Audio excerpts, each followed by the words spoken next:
guys, it's 21 Maxwell here and welcome to another TEW2016 video. Again, it's the WWE update series where of course we're doing this for every pay-per-view. And I must say, I did not expect to have as many of these videos out soon. I honestly anticipated I'd be doing a video one per month, maybe every fortnight.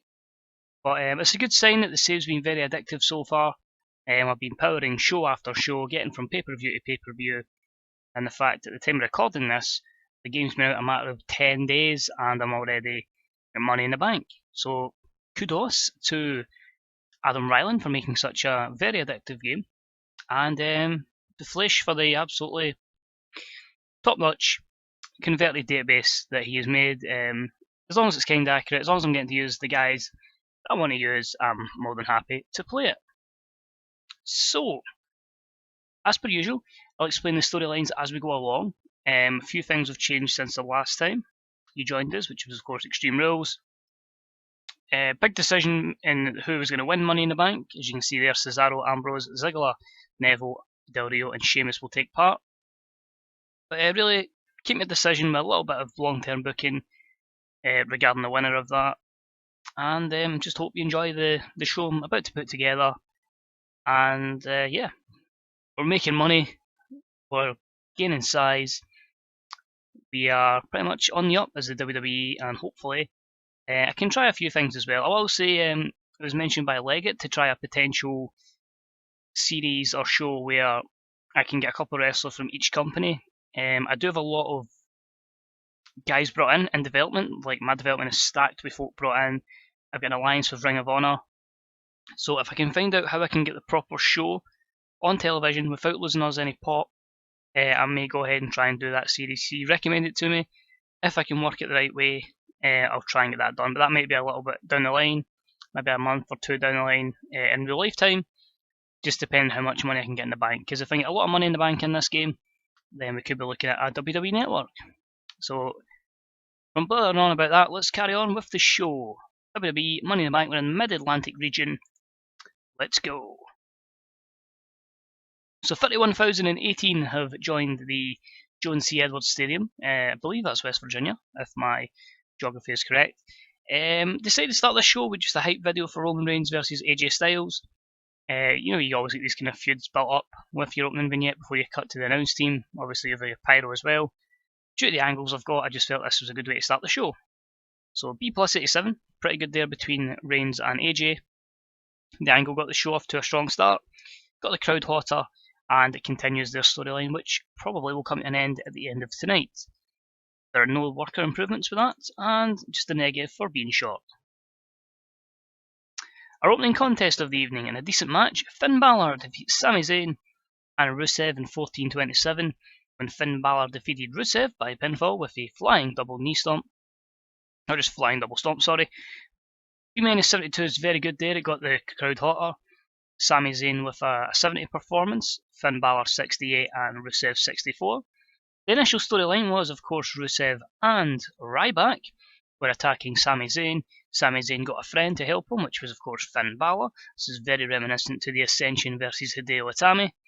But Ryback then gets a second violation for the wellness policy, so he's suspended again, which meant I had to go with the triple threat match. But Balor goes over, establish him into our mid-card, and hopefully we can push on from there. Finn Balor improving performance skills. One negative there was the inconsistency of Finn Balor, so a great performance from all three athletes, and I'm pretty sure Ryback would have dragged the rating down, so pretty happy with that. And then our Money in the Bank ladder match, which was the second match, and about that had some good wrestling and decent reaction from the crowd. Dean Ambrose defeated Cesaro, Dolph Ziggler, Neville, Alberto Del Rio and Sheamus in a ladder match in 15:26 when Dean Ambrose retrieved the item. Dean Ambrose wins the Money in the Bank. So B80 there, that's fantastic from these 6 competitors. Neville back from injury, so it was a good chance to put him in against some more over opponents. Initially, I was going to put it on Cesaro. However, you'll see further on as the show goes along why it didn't go on Cesaro. I just felt a good long push for him. The plans for Wyatt's on Ambrose will soon be made. Should be shown soon. But a tongue twister there. Neville was the weak link, struggled to keep up. I refuse to believe that. I think that's just a case of the lowest overness. A road agent report says that Cesaro has a grade 1 groin strain. Hopefully that's not too serious. Hopefully it only keeps him out for a small period of time. Ziggler and Neville were not suited to their gimmicks. Sheamus has a grade 2 hamstring contusion. That's not good. That sounds serious. That sounds like he could be out for a bit. Not great when we don't have that many heels that are over. Cesaro with 75, Ambrose with 88, Ziggler with 82, so he's still performing at a high level. Neville 57, Del Rio 78, and Sheamus 77. So it shows you here that the ladder match can cause quite a few injuries, which is quite good. Neville improves his performance skills. Very few negatives there, actually mostly for Sheamus, but at the end of the day, a good win there for the Lunatic Fringe. And that's just Dean Malenko letting us know about the injuries. Oh, Dolph Ziggler got a new hope spot that will get the crowd behind him. His psychology will be helped. Ideal. Cheers, Malenko. Man of 1,000 holds, I think. Or 1,004 holds was Malenko's gimmick. That's him letting us know about Sheamus as well. But then, although it says there it's them forming an alliance, my plan for this angle was Balor bumps into Gallows and Anderson and goes, oh, I remember you guys. So teasing a little bit between the former Bullet Club members. Gallows and Anderson have turned face because of the feud between Riagia, which is of course, or Laigia I think it's pronounced, the Usos and Roman Reigns against AJ, and these two, so they've turned face. But C plus 67 I'm happy with, and Carol Anderson improving at his acting skills. Next up in a match that had some decent wrestling but didn't have much heat, Gallows and Anderson defeat the Usos in 12:30 when Carol Anderson defeated Jimmy Uso by pinfall. When Anderson's spinebuster. C65, I could have kept them in development a bit longer, but to be honest, with their overness and their age, I felt like just get them onto the main roster, get them winning. We'll still put good matches together with most teams. So they started off at like 15 overness and 20 overness respectively. Got them up to low 30s, but if we keep pushing them, especially wins in this kind of stage against a team like the Usos, Gallows and Anderson should hopefully get themselves into the tag division very soon. Or the tag championship division, you know, really challenging, probably getting some pay-per-view matches for the championships. Usos, great chemistry. Machine Gun and Gallows both with a 55, Jimmy Uso with a 75, and Jey Uso with a 71, so very impressive showing from the Usos in this matchup. Negatives, just a booking decision. So I'm happy with that because it's putting a lesser team over to get them to the Usos level, because they've obviously had a good boost because of their heel turn. Then we have a video hyping up Kurt Angle and Kevin Owens, B80. So obviously it's been one feud we're hoping to help elevate Kevin Owens, so happy with that. Match itself and about that had great wrestling and good heat. Kevin Owens defeats Kurt Angle in 13:01 by pinfall after using a foreign object. Kevin Owens wins the WWE United States Championship. Of course, it's a short run for Kurt Angle, so hot potato in the title again to Kevin Owens, but B-75. Hopefully that helps Kevin Owens in the long run. Kurt Angle with 83, Kevin Owens with 79. Continues the storyline. No skill improvements to speak of on this instance. Again, booking decisions and the length of the match, but as I say, most importantly, is to elevate a lesser talent. And then we have this victory celebration with Kevin Owens, which gives him a B plus 85. Great rating there. He's the champ. We then have a promo backstage. Dean Ambrose celebrating his Money in the Bank win, and that gets an A93, so it's obvious that there are big plans ahead for Dean Ambrose. Then an extremely short match that was used to fill time. Hideo Itami defeats Stardust in 5 minutes and 27 via GTS. C plus 66, just giving Itami a quick victory on pay-per-view. He gets a 70, Stardust gets a 62. Stardust improves performance skills, just giving Hideo something to do while Nakamura has a short-term injury. We then have a video hyping up our feud for the Women's Championship between Becky Lynch, Charlotte and Nikki Bella. Nikki obviously returning. Been a little bit pissed off that this Divas Revolution has taken her completely out of the title picture, and she's got herself back in, hopefully going for a title victory here. So continues the storyline with D44, so nothing great there. But the match itself, and a bit had some decent wrestling but little heat. Becky Lynch defeats Charlotte and Nikki Bella in 9:31. when Becky Lynch defeated Nikki Bella by pinfall with hard knocks. Becky makes defense number 3 of the Women's Championship, and she carried the match in terms of in-ring performance. C61. Now, the women's division, because the highest overness in this division at the moment is Becky on roughly about 42 overness. My plan is to get some of the women involved in male storylines, hopefully help garner some overness from the males.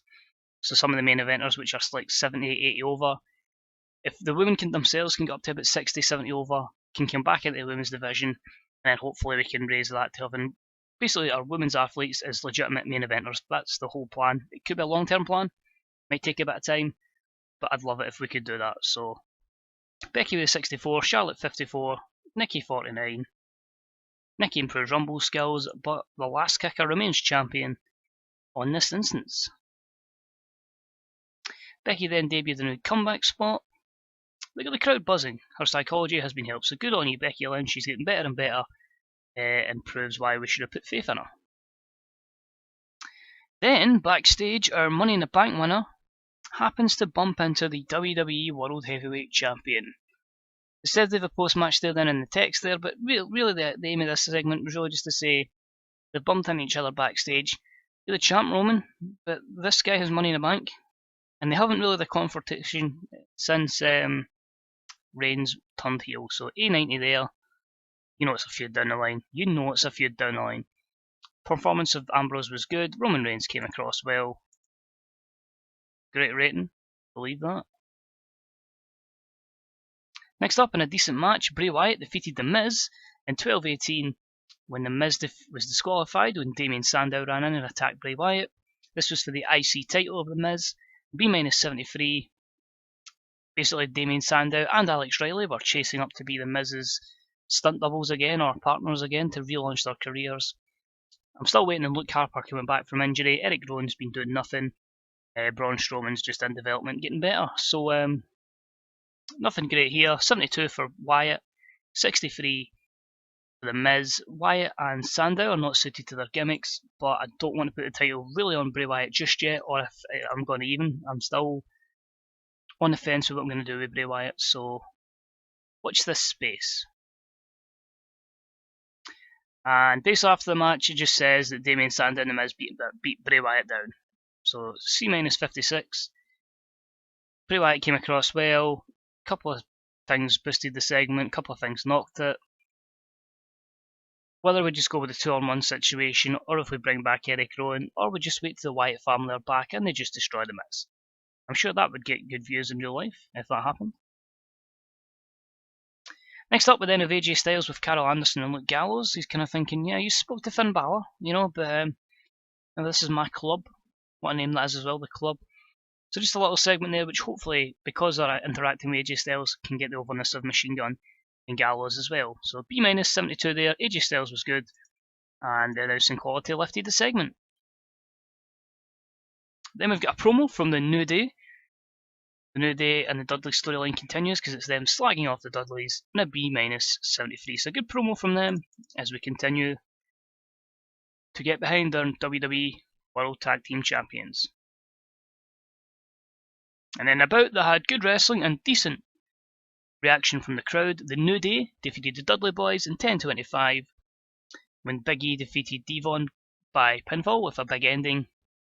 New Day make defense number 4 of their WWE World Tag Team titles, closing in on a year reign as well. In terms of ring work, Big E was shoulders ahead of everyone else, so that's head and shoulders, so that's good to know that Big E may get a main event push down the line, but B-76 is good. Great chemistry between both teams. Disappointing that it still says Kofi and Xavier have no chemistry. Is what it is. Big E with 86, Kofi with 77, Devon 63, and Bubba Ray with 71, and the storyline continues. Big E performance skills, Devon improving flying skills. Well, Dirt Sheet will have obviously not actually too bad there. Low momentum, low morale because I've been jobbing them out. But the storyline continues because Bubba Ray and Devon have a third man, and it is Matt Hardy who has joined them, and they attack Kofi Kingston, Big E, and Xavier Woods. So Matt Hardy's here, basically even up the odds. He's a tag team specialist. That's my only reason for going with him. I felt like Spite wouldn't have been a great idea at this moment in time. So C59 Matt debuts a degenerate gimmick, which gets an average rating. Devon was underwhelming. Kofi and Big E were good.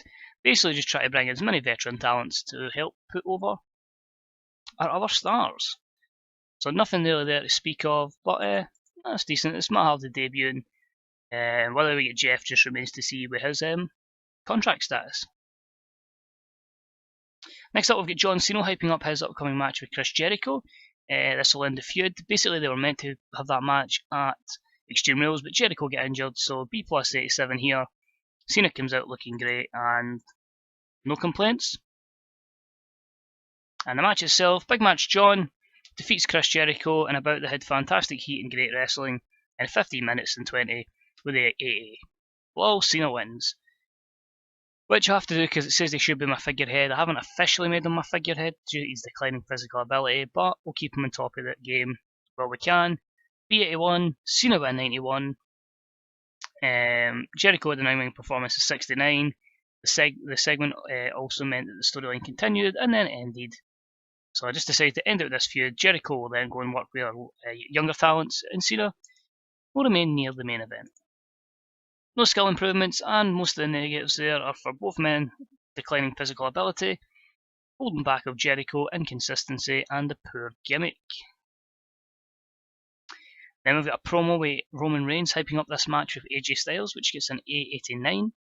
Roman Reigns was very poor this time, trying to improvise his dialogue. But, you know, his promos, he's over, so he usually gets a good rating regardless. So it could have been even better. We have a hype video for AJ Styles and Roman Reigns, properly hyping up this match to be something massive. Is this going to be AJ Styles winning the title? It's a B plus 84. Match itself was an exceptional match apparently, and it only got a B79, which is quite disappointing. But AJ Styles defeats Roman Reigns in 1912 when Roman Reigns intentionally counted out. I think the reason for this flopping is because we had to keep Roman strong, because he wouldn't put AJ over, even though it was going to be a count out, so he retained his WWE World Heavyweight title. AJ gets an 88, Roman Reigns gets a 94. Storyline continues there. Reigns is improving technical skills. Just a bit gutted that's the rating it got, but hopefully that because he's got the victory there, it should give a boost to AJ Styles. And our next segment, basically Roman Reigns outside the ring, holding up his title belt. Who comes from the ramp, or from the back? The man is back, Seth Rollins. Comes out and basically says, it's my title belt. He's pointing at Roman, that's my title belt, I never lost that. He's back and he is signaling he wants to be the man. So A plus 99, Rollins and Reigns end the show. Seth's foreshadowing a face turn, so I think you can guess where I'm going to go with this. I'm going to make it a slow build face turn, but he's going to turn face in this. Pretty much would have been 100 if it wasn't for JBL Cole and Bradshaw. Or JBL Cole and Waller, sorry. No skill improvements, negatives here. The announcing team, not going to make the change just yet. He's going to change to a fearless gimmick and he's going to be babyface, but we'll leave it for just now. So end the show, B plus 85, increases our popularity in 29 regions, which is pretty good. So happy with that. Positive wise, I think we'll give Money in the Bank winner, Dean Ambrose. I think we'll give Neville. And you know what? Because of how good they've all done, I think we'll go with Dolph Ziggler, something like that, who didn't get injured in the match, and we'll just say to everybody, good example. So Ambrose is pleased, Neville's pleased, and Dolph Ziggler's pleased. So overall, pretty good show there. Maybe could have had a better main event, but hopefully, because of the terms of the victory, AJ Styles gets a bit of overness. Let's have a look at our stuff here. So fantastic reviews from that, so that's good to see. Cesaro's injury, physical. He can still work through it, but we'll just kind of hold him off it until he fully recovers from that grade 1 groin strain. So that's not too bad. We'll just maybe give him a segment. But Sheamus hurt badly can be worrying. It's only 15 days, that's cool. So again, we'll just keep him off television. Then maybe next run, and then we'll bring him back as well. So not too bad there. I was feeling a lot worse, but we'll go with that. Let's see here, interview with Mojo Rawley. He loves he loves the opening match. So he's hyped. Everybody's hyped at the start, and that all makes sense. Anything else here that overly affects us? I don't think so. Charlie Hassan, PWG. Okay. Kenneth Cameron to AIW or Bram. Okay, so we'll quickly have a look then at the news items. Money's up to 38 million. That will drop dramatically. As I say, we've had our pay-per-view revenue money, but ticket sales might not reach 3 million, so we might maybe make about maybe 4 million overall once we get a few more of our expenditures in. So that's cool. A lot of folk negative, but it's really just people that aren't on television. A lot of the TV deals are running out. That's cool. They've either got an improved deal, like on USA Network, we're going to be in Fox when that runs out. A few other ones will run out as well. Main event, I think I'm just getting rid of that completely, just to give me less shows. The pay-per-view deals, some are for a higher level than we're actually at, so nothing I can do about that. But we've got deals lined up for everywhere, so we're not going to be in Skybox office, but we'll be on Setanta. Not as big, but it's still keeping us on television. Once we get maybe international, those are the deals we can sign, but as I say, we're closing. You know, some places we're 71s, we've got three at 71. So it's really a case of getting everywhere up to 71, pushing on to 72, and then we'll be straight away into international. So then the pressure for big shows will be on. So it's just let me know all these have 1 week to go. I'm very aware of this, don't worry. Undertaker's back from his hiatus. Brian's back from his hiatus. That's cool. As I say, Taker we might bring back for SummerSlam. Brian's obviously an off-screen character. Might even keep Taker off until Mania. Carol Anderson doesn't connect with the fans. We should write him off, says Kurt Angle. Aubrey Dudley says Hideo Itami's too small. He has no upside. Guess who's getting booked in a tag match then? The Kings of the Strong Style against the Dudleys. 8.41, so our biggest buy rate by a good mile as well. And just the Dudleys being unhappy because they keep losing. Well, you're there to put people over, so that's cool. Don't need to overly worry about any of that. Quick few things I'll just cover with you guys. The title prestige is up to C plus 68 still, so that's good. Must have been so it's probably stayed at the same level. Happy with that. Money in the Bank's a 78, so that's an up by 8 because of that match.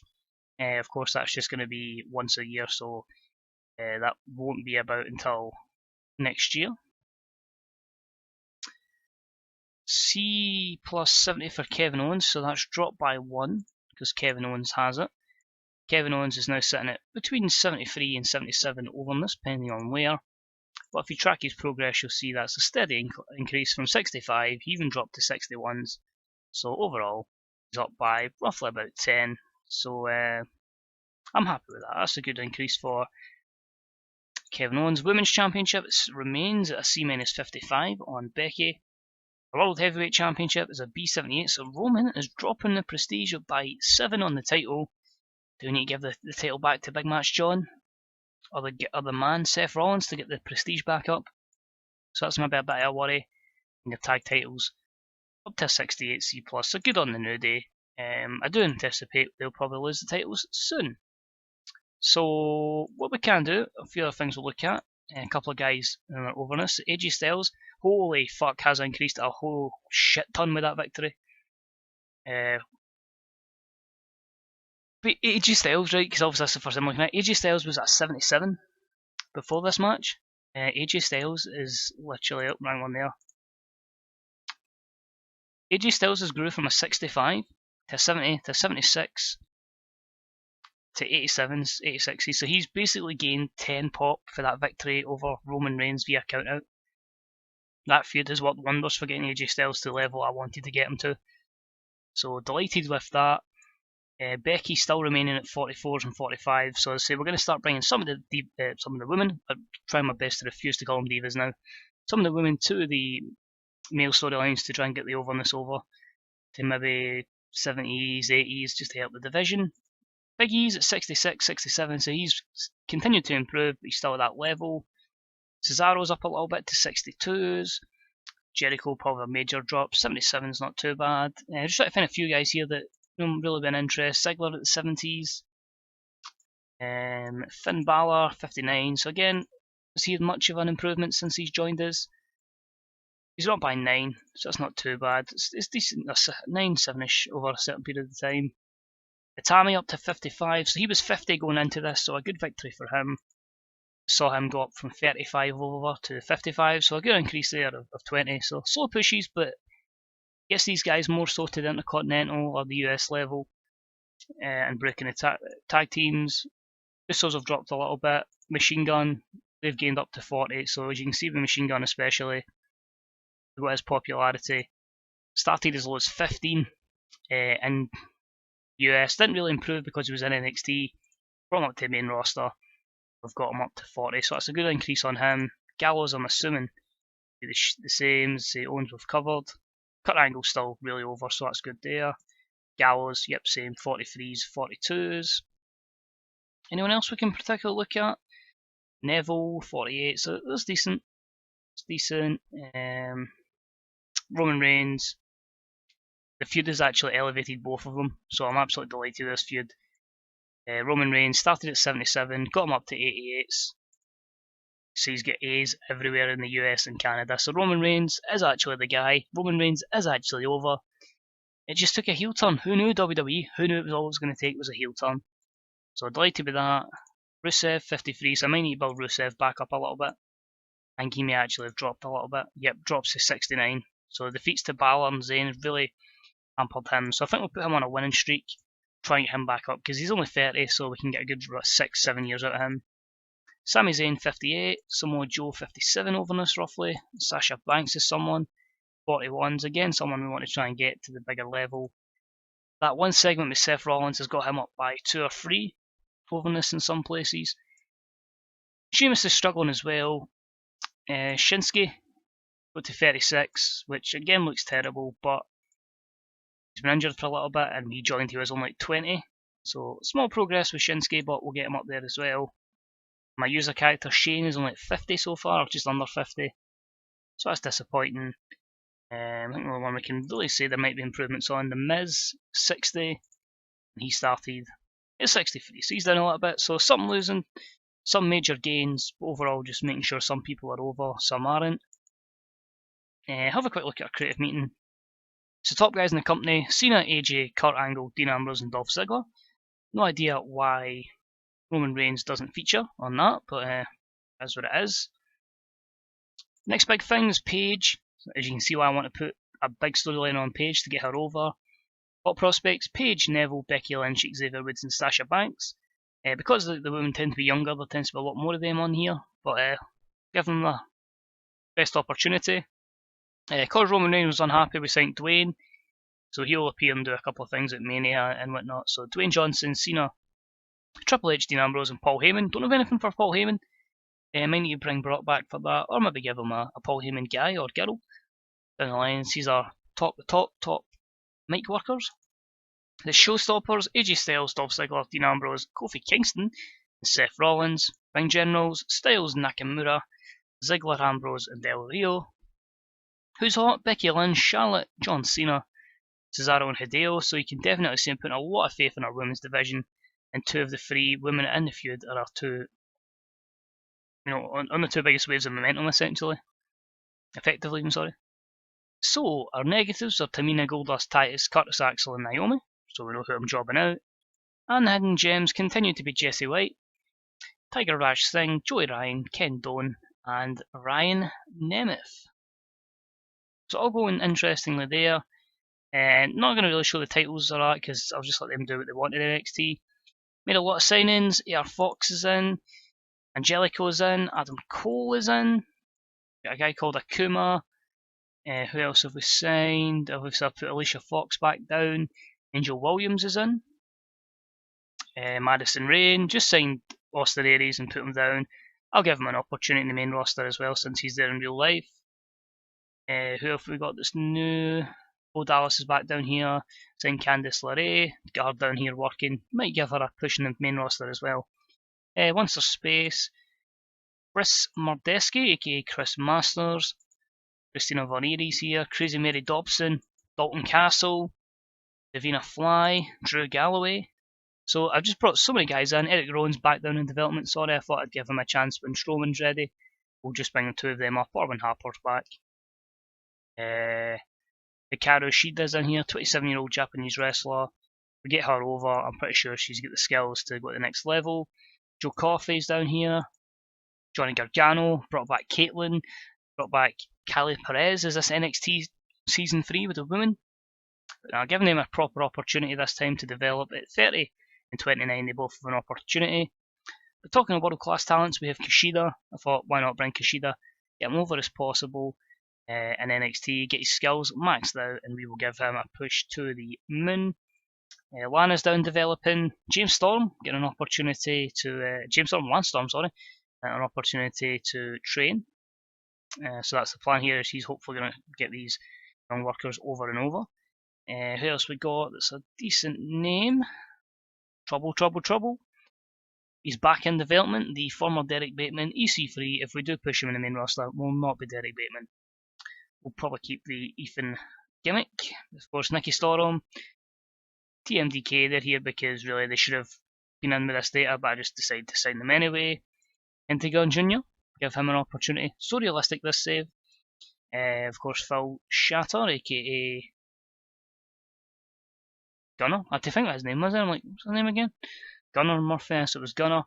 Folk like that. Rich Swann, obviously, is in real life. Ricochet, I had to sign him. Why not? We're going to make him as over as possible. Again, get all those skills maxed out. He'll get a big push down the line. Folk like Scarlett Bordeaux, Silesia Sparks, Sexy Star, Killshot or Shane Strickland, High Flag, chance for him. Shazza McKenzie, the likes of Taylor Hendricks, Velvet Sky, Taya as a Valkyrie. Just really trying to make sure our women's division is as strong as possible going forward. Eddie DiBiase Jr.'s back. Tessa Blanchard. It's one of these ones as well where they will get pictures when they make the main roster. And of course, you saw the two Brits hiding down the bottom there. In between William Regal, Will Ospreay, and Zack Sabre Jr. So a lot of prospects coming up in NXT. Hopefully they can develop as well as possible. And in about a year, 2 years time, I'm going to have a hell of a roster. So thank you for watching this video, guys. I hope you enjoyed it. If you've got any thoughts on my event, Money in the Bank, any thoughts on my champions, any thoughts on NXT, let me know how you think I'm doing. In the future, excited to see come Battleground, which will be the second week of July, so only another 3-week build because I want a big build towards SummerSlam. So say thanks for watching, guys. Any comments, please leave them in the comments section. You can drop an old thumbs up, that's deeply appreciated. If you haven't subbed, these videos will drop every so often, with the TNA videos every Tuesday and every Friday. And of course, guys, thanks for watching and keep enjoying TEW2016. Bye bye.